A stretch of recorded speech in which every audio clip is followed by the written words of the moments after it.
Time now for the morning rush. We begin with breaking news overnight. APD is investigating after finding a man dead in a park. Officers were called to Wilson Park near Catherine and San Pedro in southeast Albuquerque late last night. That's where they found a man shot in the head. Now, police have not identified the man and have not made any arrests.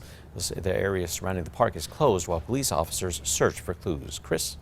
David, afternoon showers and storms possible across the state. You can see by 3 future radar showing them really popping up across the southern half of New Mexico as well as across that higher terrain. We'll fast forward this just a few hours. Notice by 6:30 showers and storms for Vegas, Santa Fe, Taos, as well as Silver City. Storms going to produce heavy rainfall this afternoon. David?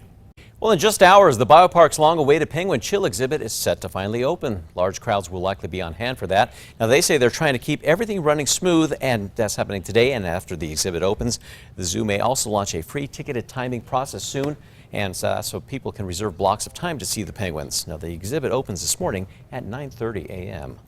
Governor Michelle Lujan Grisham this morning is searching for a new public education department secretary. Lujan Grisham removed current PED secretary Karen Trujillo after she says Trujillo failed to meet expectations. Trujillo has only been on the job for 6 months. In the meantime, Deputy Public Education Secretary Kara Bobroff will serve as interim secretary. A former Las Vegas, New Mexico deputy police chief is now suing the city's mayor. Kenneth Jenkins says Mayor Tonita Gurulé Giron is a racist and passed him up for promotions. Last month, the AG's office raided Gurulé Giron's home and city hall office for proof that she may have steered business to her boyfriend's company. On to some national news now. Washington lawmakers and the White House say that they reached a budget deal. Officials say the agreement avoids automatic budget limits and will also suspend the debt ceiling for the next 2 years. Top Democrats say that they are moving swiftly to get the legislation to the floor, then onto the president's desk. Back here in New Mexico, Santa Fe police are still searching for the suspect they say killed a man over the weekend. Police say an Uber driver found Matthew Corral at De Vargas and Don Gaspar. This was early Sunday morning.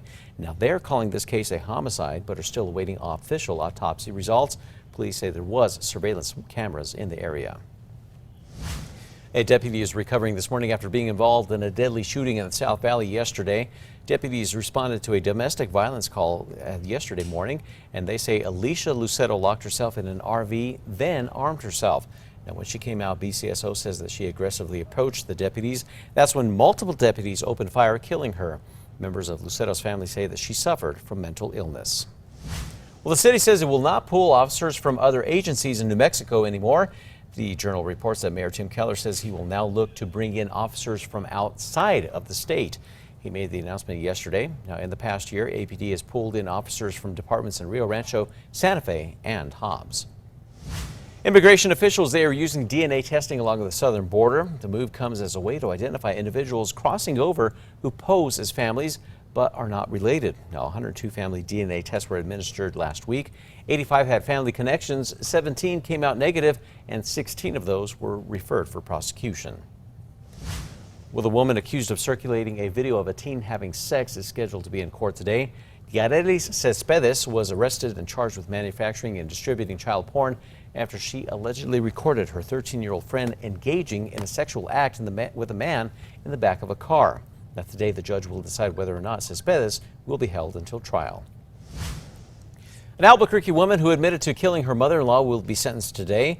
Back in May, Alyssa Bickett and her son pleaded guilty to killing Marilyn Gandert, then burning her body. Police say it was because Gandert was in the process of evicting them for not paying their rent. Chris?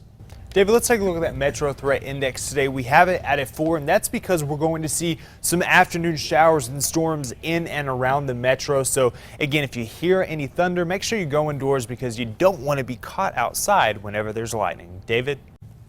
An investment firm plans to turn the San Juan generating station into a carbon capture experiment. A subsidiary of the out-of-state firm set up in New Mexico says it will be the nation's cleanest burning coal-fired facility. That's the wrong video right there. The Journal reports that it will cost just over $1 billion.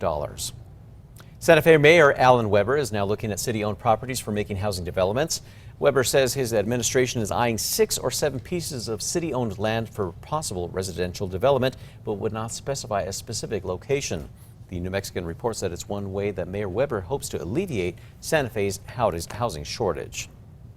A local nonprofit is helping seniors in the metro battle the heat this summer. Meals on Wheels drivers always brace for the weather to make sure that their clients are safe. Now, volunteers do welfare checks, making sure that the seniors are in good health. The organization also keeps a small fund to use when clients are in need of things like fans and air conditioners during the summertime. And Albuquerque is soon to join in a nationwide craze called plogging. The Journal reports on September 21st that the city will host a plogging event. This is where participants will run a 4-mile stretch of the Paseo del Bosque Trail, picking up trash along the way. The deadline to register for that is August 15th. Well, happening tonight, Albuquerque teacher is going to be returning to Jeopardy. There it is right there. Last week, Albuquerque Academy's Jason Zeffirnieri won $26,000. Now, Zeffirnieri is going to be returning to the show tonight. You can catch it right here on KRQE at 6 p.m. He's looking to make a 4th appearance. An Albuquerque woman will be competing on a Netflix baking show. Brittany Church, the owner of Busy Bee Cakes on Eubank and Constitution, she's going to appear on the show Sugar Rush. Now, 4 teams compete to make the best desserts for a chance to win $10,000 grand prize. Season 2 of the show is set to be released on Friday. Chris. Let's get a look at that morning drive. You can see everything looking pretty nice on the maps. Everything on I-40, I-25 moving pretty smoothly. No major accidents reported at this time. You're taking a live look at the Big I. Notice traffic flowing very nicely under mostly sunny skies. David?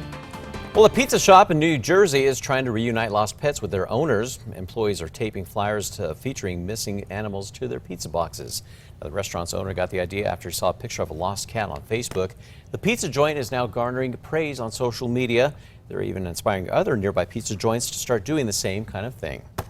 Let's take a look at future radar for this afternoon. We're going to see a chance for showers and storms once we get in a little bit of daytime heating. Notice just after 3, we begin to see showers and storms develop off of the Sangre de Cristo Mountains, as well as across the southern half of the state. We'll fast forward this just a few hours. Those showers and storms continue to increase in coverage as they rotate around this ridge. We're talking about the storms kind of drifting towards the southwest, followed by a westerly motion, and some of the rain may be really heavy with these storms this afternoon.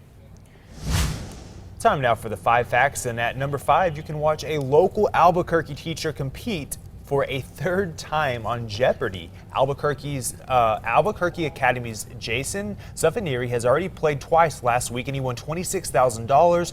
He almost matched that, but giving an incorrect answer actually cost him $9,000. Zeffirnieri will return to the show tonight right here on KRQE at 6 p.m.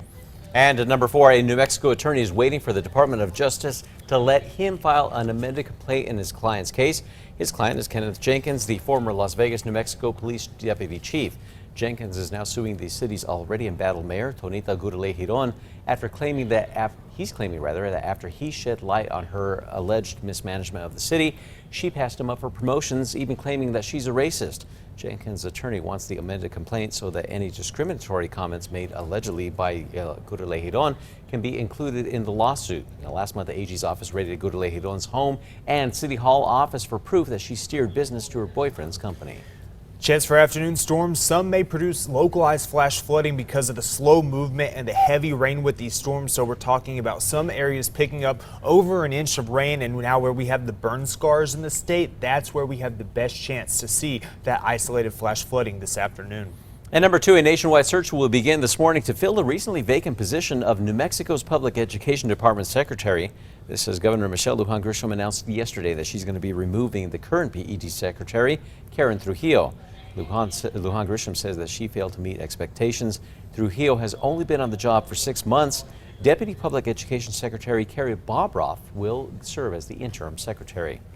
And at number 1 this morning, in just a few hours, the Biopark will be opening the doors to the new Penguin Chill exhibit at the zoo.